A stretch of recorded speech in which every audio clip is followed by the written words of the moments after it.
Esther Okafor had exactly 2,000 naira to her name, but if you saw her walking down Victoria Island that Tuesday morning, you would never have guessed it.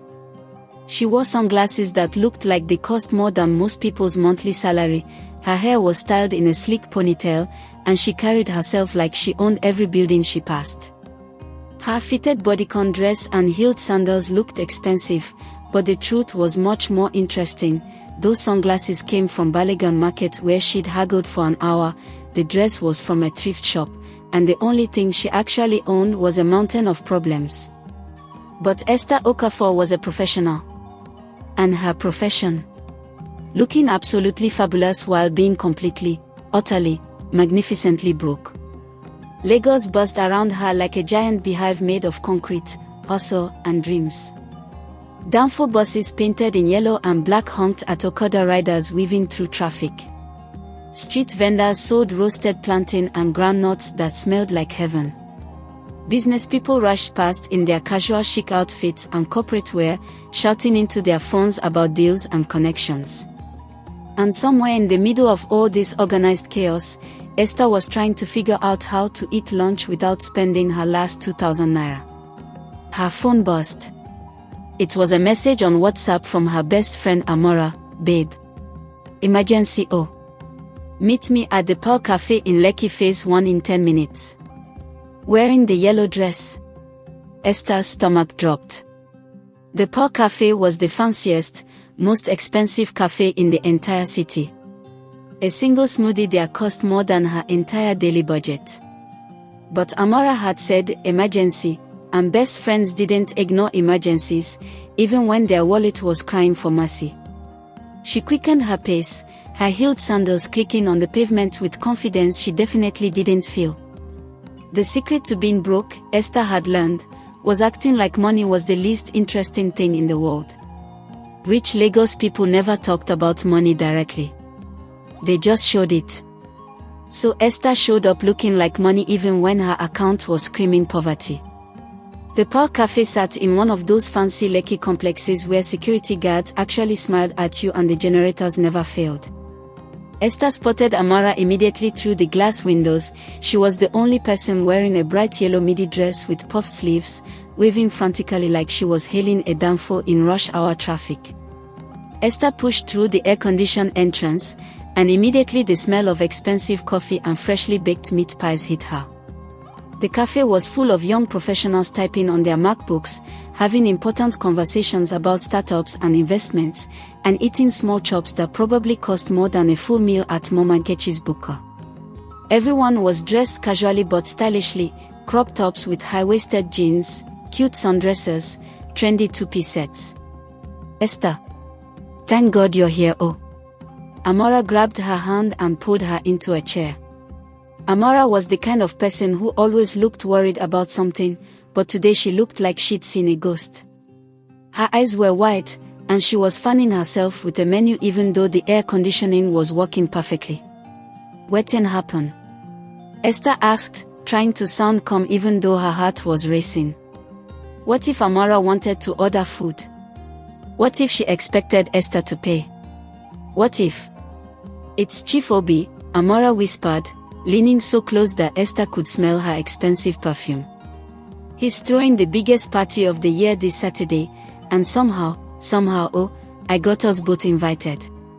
Esther blinked. "That's the emergency." "Yes now." Amara looked at her like she'd just said something crazy. "Everyone who is anyone will be there.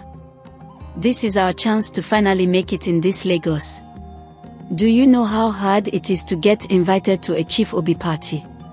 Esther did know, actually. Chief Obi was the richest, most mysterious man in Lagos. Nobody knew exactly how he made his money. Some people said he was into oil and gas, others said he owned half of Victoria Island, and some whispered he had connections that reached all the way to Oso Rock. What everyone agreed on was that his parties were legendary. Getting invited to one was like finding a golden ticket to connect with the big men and big women of Lagos. But there was a walla. A huge, gigantic, absolutely terrible walla. "Amara," Esther said slowly, "parties like that require proper outfits. Really expensive designer pieces. I know. Amara clapped her hands together. We are going shopping this afternoon. There's this boutique in Lekki that has the most amazing dresses. Everyone will be dressed to kill, and we need to look the part.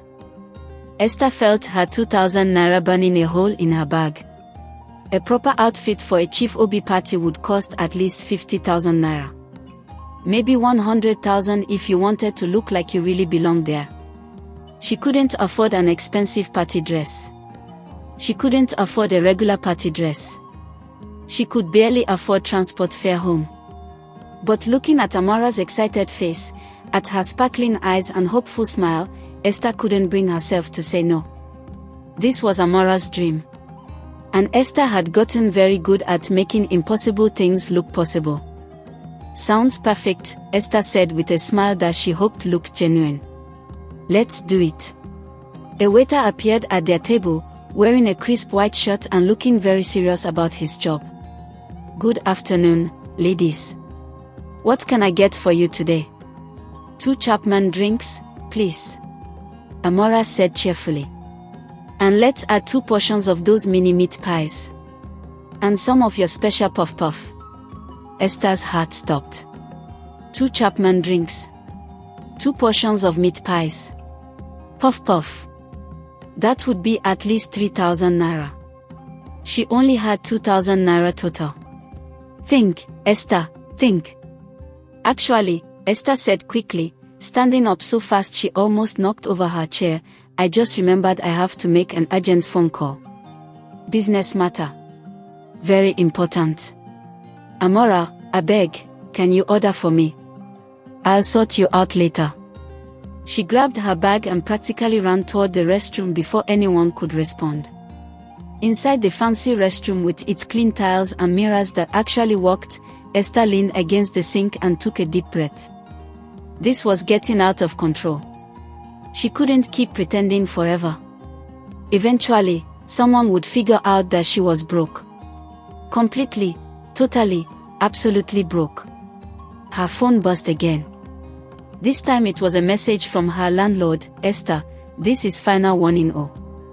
If I don't see my money by Friday, you must pack comot. I don't get another person where one rent the room. Friday. She had 3 days to come up with 75,000 naira for rent, or she'd be homeless. And now she was supposed to buy an expensive party dress for a party she couldn't afford to attend, while pretending to have money she definitely didn't have. Esther looked at herself in the mirror. Her reflection looked confident, put together, successful. But inside, she felt like a fraud who was about to be exposed. Then something caught her eye. On the wall of the restroom, there was a poster. A bright, colorful poster that said, Lagos Got Talent. Grand prize, 500,000 naira. Auditions this Saturday at National Theatre. Register online now. 500,000 naira. Esther's mind started spinning like a Lagos roundabout. That was enough for rent, a party dress, and maybe even proper food that wasn't just Gary and groundnut. She could sing a little bit. She could dance, well, she'd learned to wind waist at parties. She could tell jokes, though whether they were actually funny was questionable. But wait. The talent show was on Saturday. The same day as Chief Obi's party. Esther groaned out loud. Why now? Of course it was the same day. Because nothing in her life could ever be straightforward. She splashed some water on her face, adjusted her ponytail, and walked back to the table with a bright smile that she'd perfected over months of pretending everything was fine. Amara was sipping her Chapman, scrolling through Instagram. Sorry about that. Esther said, sliding back into her seat. Client matter. You know how it is. No walla. Amara pushed a glass of Chapman toward her. I already paid. You fit get me next time. Next time. Right. When Esther had money. Which was basically never. So, Amara said, her eyes lighting up with excitement, you won't hear the best part. I heard from my cousin's friend's sister that Chief Obi is looking for someone to help manage his new business venture. Event planning and social media management. If we impress him at the party, one of us might get the job. The pay is serious, oh. Like 6 figures monthly. Esther sat up straighter. A real job. A real job with real money. That could solve everything. No more pretending. No more stress. No more landlord threats. Tell me more, she said, leaning forward. Amara lowered her voice like she was sharing classified government secrets. They say he's planning the biggest charity gala Lagos has ever seen. He needs someone creative, someone who understands Lagos style, someone who can connect with both the old money and the new money crowd. Someone like us, Esther said, even though she felt like an imposter saying it. Exactly like us. Amara grinned. This is our chance, Esther. This could change everything for us. No more struggle. No more small side hustles. Real money. Real connections.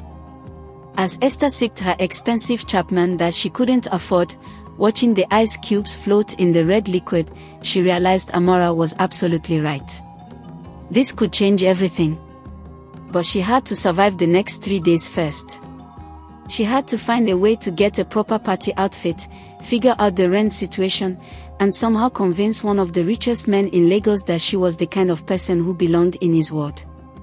All while having 2,000 naira and a dream. No problem. Totally manageable. Absolutely not impossible. The afternoon shopping trip was exactly as stressful as Esther expected. Amara dragged her to a boutique in Lekki Phase 1 called Glam and Grace. The boutique was sleek and modern, with floor-to-ceiling mirrors, soft lighting, and racks of gorgeous dresses that looked like they belonged on a runway. A sales girl in a stylish black pantsuit approached them.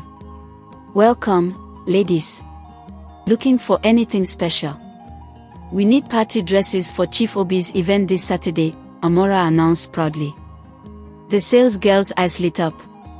Oh, you're attending Chief Obi's party. Let me show you our premium collection. She led them to a section with the most beautiful dresses Esther had ever seen. Sleek bodycon dresses, elegant midi dresses with cutouts, sexy mini dresses with embellishments, everything was stunning and screamed expensive.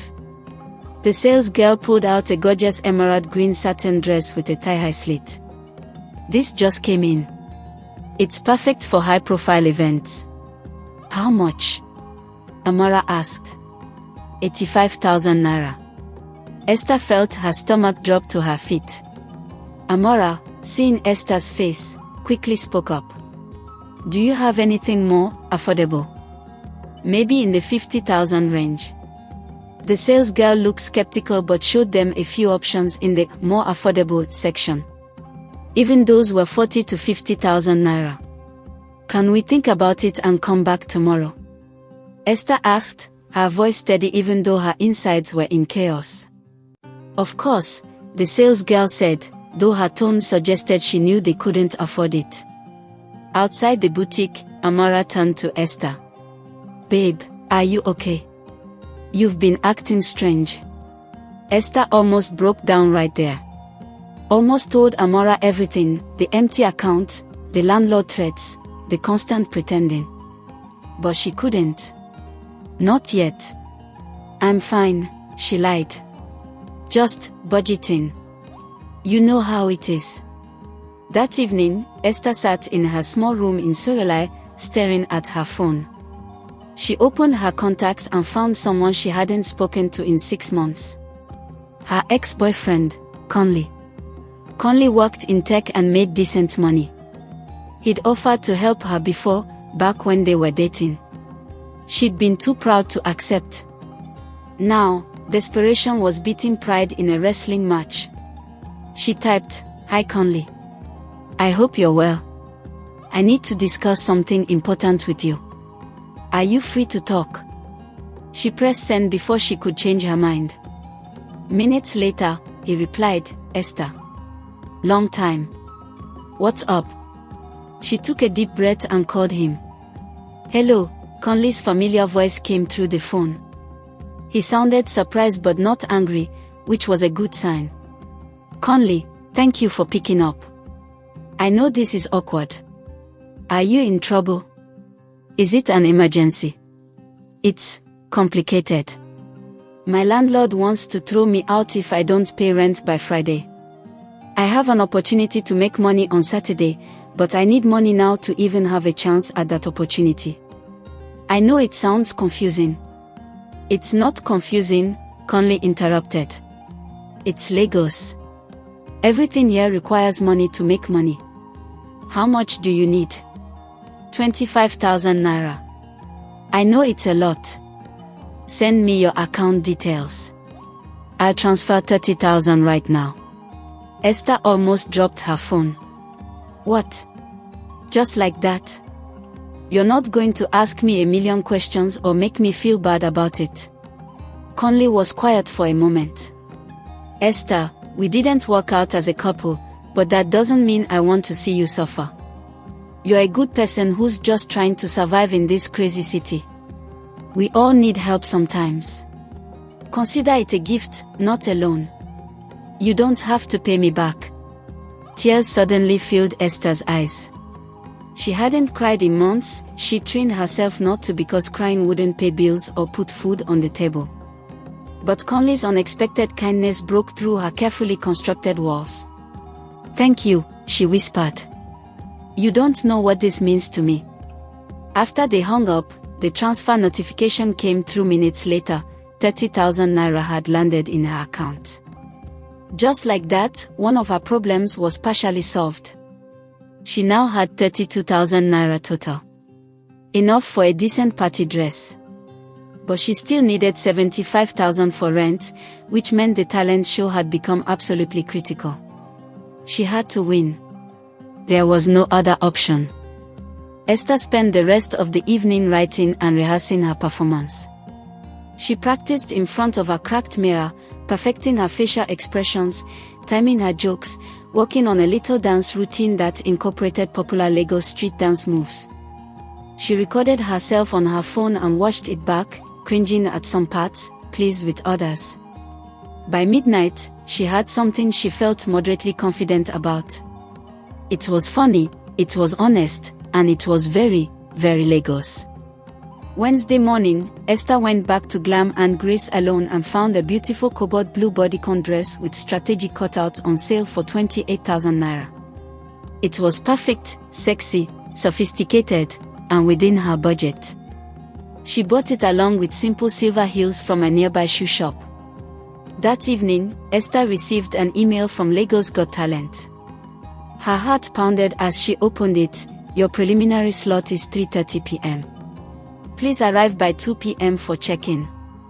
Important, performance order may change. Results will be announced at 8 p.m. All contestants must be present. 8 p.m. Chief Obi's party started at 7 p.m. She couldn't be in two places at once. She had to choose between a guaranteed shot at prize money and a maybe chance at impressing Chief Obi. Friday afternoon, Esther paid her landlord with the remaining money from Connell's gift. Mr. Johnson counted the money twice before grudgingly issuing her a receipt. With rent paid and outfit secured, everything now depended on Saturday. Saturday morning arrived. Esther got dressed in casual jeans and a simple t-shirt, packed her party dress and heels in a bag, and headed to National Theatre. The competition started at 2 p.m. By 4:15 p.m., they finally called contestant 47, Esther Okafor. Esther walked onto the stage and took a deep breath. Good evening, Lagos. My name is Esther, and I'm here to talk to you about LBPS, Lagos Broke Person Syndrome. The symptoms include having 500 naira in your account but wearing shoes that look like 50,000. Taking a down 4 to 6 but getting down one bus stop early so you can walk in looking like you came in your own car. The audience roared with laughter. She continued, acting out scenes, doing voices, dancing. She talked about borrowing money from Peter to pay Paul. She joked about creative ways broke people avoid paying for things. She did an impression of a Lagos big girl whose account balance is less than her makeup cost. The worst part of LBPS is that everyone in Lagos has it, but nobody admits it.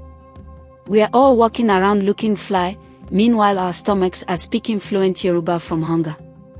The audience exploded with applause. People were standing, clapping, some crying from laughter. The head judge, famous comedian Oliboba, spoke. Esther Okafor, that was brilliant. You took something real, something painful, and made it funny without making it demeaning. Then he said the words that made her heart stop. The final results will be announced at 8 p.m. All contestants must be present. If you win and you're not here, we move to the next person. Esther stood frozen. 8 p.m. The party started at 7 p.m. She had to choose. Prize money or job opportunity. Certain or uncertain. Stay or go. For a long moment, Esther just stood there backstage, paralyzed by the decision. Then she grabbed her bag and headed for the exit. She was going to the party. She was choosing the sure thing, or at least, what felt more sure. The traffic to Lekki was a nightmare. By the time she arrived at Chief Obi's estate, it was 7:45 p.m. She changed into her cobalt blue bodycon dress in a cramped bathroom at a filling station, donned her makeup using her phone camera as a mirror. "Good evening," she said to the security guard. "I'm here for the party. My name is Esther Okafor." The guard checked his list and waved her through. Inside, the party was spectacular. String lights everywhere, fountains, perfectly manicured gardens, and a house that looked like a hotel. Party guests were dressed to kill, stunning dresses, sharp suits, expensive jewelry. Amara spotted her immediately, wearing a gorgeous red midi dress with puff sleeves. "Esther, where have you been? Come on, I already spotted Chief Obi." Before Esther could respond, a well-dressed woman in a chic pantsuit approached. "Excuse me, are you Esther Okafor?" "Yes. I'm Chidinma. I work for Chief Obi. I was at the talent show earlier. I scout talent for Chief's new entertainment division. Your performance was incredible. Chief wants to meet you." Esther's heart raced. This was it. This was why she'd come. Chidinma led her through the crowd to a private lounge where Chief Obi sat with a small group. He was a distinguished older man in his early 50s, wearing designer casual wear that probably cost more than Esther's yearly expenses. "Chief," Chidinma said, "this is Esther Okafor. The comedian I told you about." Chief Obi looked up and smiled warmly. "Oh, the broke Baddie herself. Sit down." Esther sat, trying not to shake. "Tell me," Chief Obi said, "in your performance, how much was comedy and how much was real?" Esther hesitated. Then she decided to be honest. "All of it was real. I came to this party in a dress I bought with borrowed money because I was hoping to impress you. I left a talent show I might have won because someone told me this was the better opportunity. I've been pretending to be something I'm not for so long." Chief Obi laughed, a genuine, warm laugh. "You know what? You're honest. I like that. You're hired. Start Monday. Chidinma will handle the details. 300,000 naira monthly, plus benefits." Esther felt tears coming. "Thank you, sir." She walked out feeling like she was floating. She found Amara and told her everything. They spent the rest of the evening celebrating, eating small chops, laughing. Around 10 p.m., Esther's phone came back to life after charging. Notifications flooded in.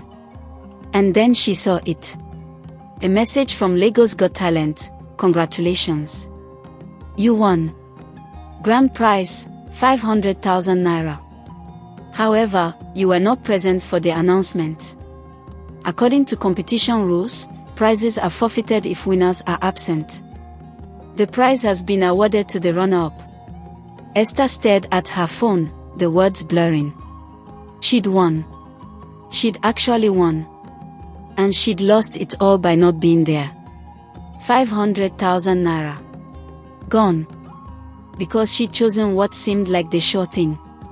She looked around at the party, at her new job opportunity, at everything she'd gained. But all she could think about was what she'd lost. Amara noticed her face. Esther, wetin happen? I won the talent show, Esther said quietly.